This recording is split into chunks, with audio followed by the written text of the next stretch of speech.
بسم الله الرحمن الرحيم.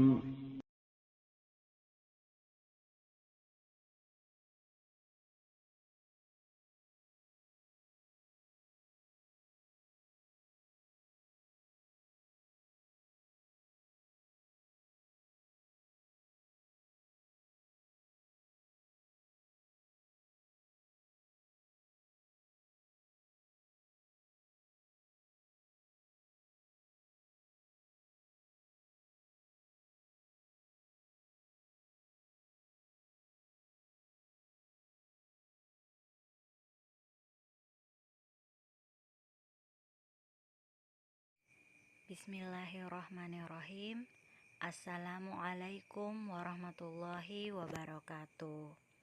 Alhamdulillahirabbil alamin. Wassalatu wassalamu ala asrofil anbiya'i wal mursalin wa ala alihi wa ashabihi ajmain, amma ba'du. Selamat pagi teman-teman. Bagaimana kabarnya hari ini? Ustazah harap teman-teman semua dalam keadaan sehat walafiat dan semoga selalu dalam lindungan Allah Subhanahu wa Ta'ala. Amin. Baiklah, kita berjumpa lagi hari ini dalam pelajaran tematik kelas 4. Nah, pada pembelajaran sebelumnya kita telah menyelesaikan subtema yang kedua. Dan sekarang kita masuk ke subtema yang ketiga. Aku bangga akan daerah tempat tinggalku. Nah, teman-teman, sebelum kita memulai pembelajaran, mari kita sama-sama berdoa agar ilmu yang akan kita dapatkan bisa bermanfaat dan teman-teman juga diberi kemudahan dalam menerima pembelajaran hari ini. Bismillahirrahmanirrahim. Allahumma inni as'aluka ilman nafi'an wa rizqan thayyiban wa amalan mutaqabbala. Alhamdulillah, kita sudah berdoa. Nah, baiklah teman-teman, kita mulai pembelajaran hari ini. Kita akan belajar tematik, masih di tema ke-8, subtema yang ketiga, aku bangga akan daerah tempat tinggalku pada pembelajaran 1 dan 2. Adapun materi yang akan kita pelajari hari ini yaitu 1, melakukan percobaan untuk mengetahui pengaruh gaya terhadap gerak benda. 2. Mengenal gambar dan bentuk 3 dimensi. 3. Pengaruh gaya terhadap gerak benda. Subtema 3, aku bangga akan daerah tempat tinggalku. Nah, teman-teman, adakah taman bermain yang asri di sekitar tempat tinggal kalian? Taman bermain di sekitar tempat tinggal kalian akan menumbuhkan rasa bahagia. Oleh karena itu, kita wajib menjaga dan merawatnya. Lingkungan tempat tinggal memiliki keunikan yang pantas untuk dibanggakan. Setiap daerah di Indonesia pasti memiliki sesuatu yang patut dibanggakan. Oleh sebab itu, kita perlu mensyukurinya sebagai anugerah dari Allah Subhanahu wa Ta'ala. Nah, sekarang kita masuk ke materi yang pertama, yaitu melakukan percobaan untuk mengetahui pengaruh gaya terhadap gerak benda. Sekarang perhatikan gambar berikut. Pada subtema-subtema sebelumnya, kalian telah mempelajari hubungan gaya dan gerak. Apakah gaya dan gerak benda penting bagi kehidupan kalian? Jawabannya adalah penting ya. Karena apa?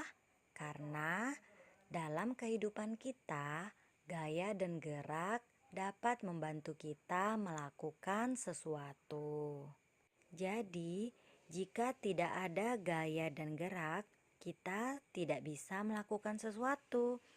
Contohnya pada gambar ini ya teman-teman, bisa dilihat dua orang anak.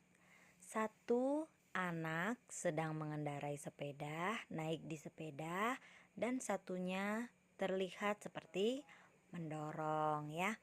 Jadi anak yang sedang bersepeda ini mengayuh sepeda. Berarti anak ini sedang memberikan gaya.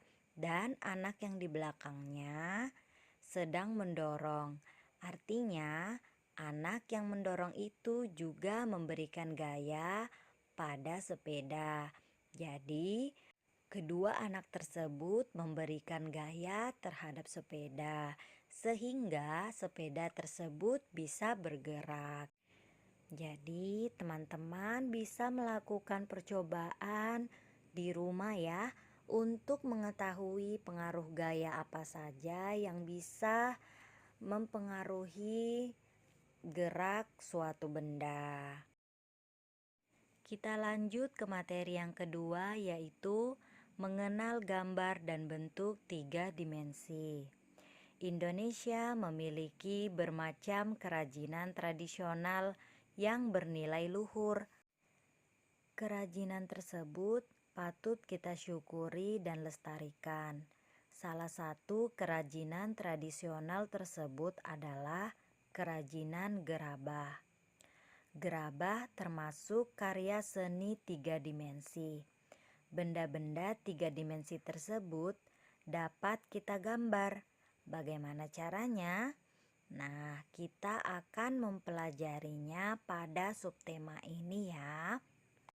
Teman-teman, perhatikan gambar berikut. Benda-benda pada gambar tersebut adalah gambar benda-benda 3 dimensi. Ada kendi, gentong, dan seperangkat alat minum yang terbuat dari tanah liat. Apakah yang dimaksud dengan benda 3 dimensi? Benda 3 dimensi adalah benda yang memiliki ruang. Benda-benda 3 dimensi tersebut dapat digambar menjadi sebuah gambar 2 dimensi. Gambar adalah karya seni rupa 2 dimensi. Karya seni rupa 2 dimensi merupakan karya seni rupa yang memiliki ukuran panjang dan lebar. Objek wisata adalah benda-benda 3 dimensi. Benda 3 dimensi adalah karya seni rupa yang memiliki panjang, lebar, dan tinggi, serta memiliki volume.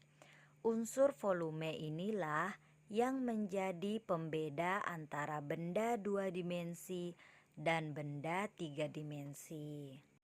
Berdasarkan pengertian karya seni 3 dimensi di atas, dapat kalian pahami adanya ciri-ciri benda 3 dimensi.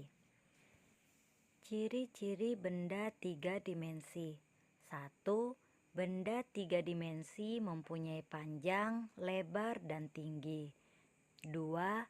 Benda 3 dimensi dapat dinikmati keindahannya dari sudut pandang manapun.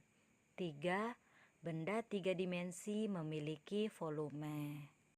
Jadi, ditinjau dari jenis bendanya, ada 3 jenis benda yang biasa dituangkan dalam gambar 3 dimensi. 3 jenis benda yang dimaksud adalah sebagai berikut. 1. Benda kubitis. Benda kubitis adalah benda-benda yang berbentuk menyerupai bangunan kubus atau balok. Contohnya kotak pensil, lemari, dan kulkas. Yang kedua adalah benda silindris. Benda silindris adalah benda-benda yang berbentuk menyerupai silinder atau elips. Contohnya botol, gelas, piring, dan guci. Yang ketiga, benda bebas. Ciri-ciri benda 3 dimensi adalah yang digunakan untuk memenuhi kebutuhan sehari-hari. Contohnya guci dan vas, Benda bebas adalah benda-benda yang bentuknya tidak beraturan.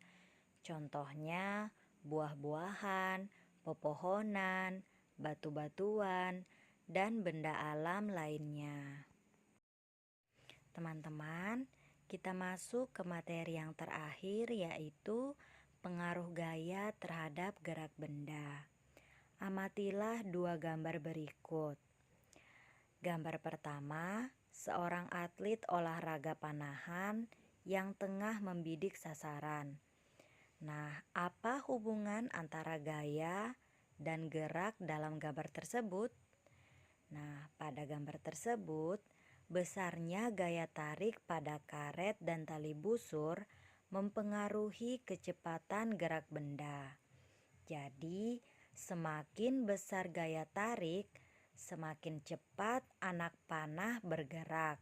Dengan demikian, jarak yang ditempuh juga akan semakin jauh. Jadi, gaya dapat mempengaruhi gerak benda. Gambar yang kedua, paman sedang menimba air di sumur. Nah, apa hubungan antara gaya dan gerak pada gambar tersebut? Jadi, saat kita memberi gaya tarik pada tali timba, ember akan bergerak naik ke atas. Semakin cepat kita menarik tali timba ember, ember itu pun akan semakin cepat naik ke atas. Jadi, gaya dapat mempengaruhi gerak benda pada ember tersebut. Ya, alhamdulillah, itulah materi yang bisa Ustazah sampaikan hari ini. Untuk tugasnya, teman-teman carilah benda-benda di sekitar kalian, kemudian identifikasilah benda-benda tersebut. Apakah benda tersebut masuk ke dalam benda kubitis, silindris, atau bebas? Nah, setelah diidentifikasi, silakan masukkan ke dalam tabel berikut. Silakan dikerjakan. Setelah dikerjakan, difoto dan dikirim ke Ustazah. Teman-teman, cukup sekian untuk hari ini. Mari kita tutup pembelajaran hari ini dengan membaca doa kafaratul majelis. Subhanakallahumma wa bihamdika asyhadu alla ilaha illa anta astaghfiruka wa atubu ilaik. Assalamualaikum warahmatullahi wabarakatuh.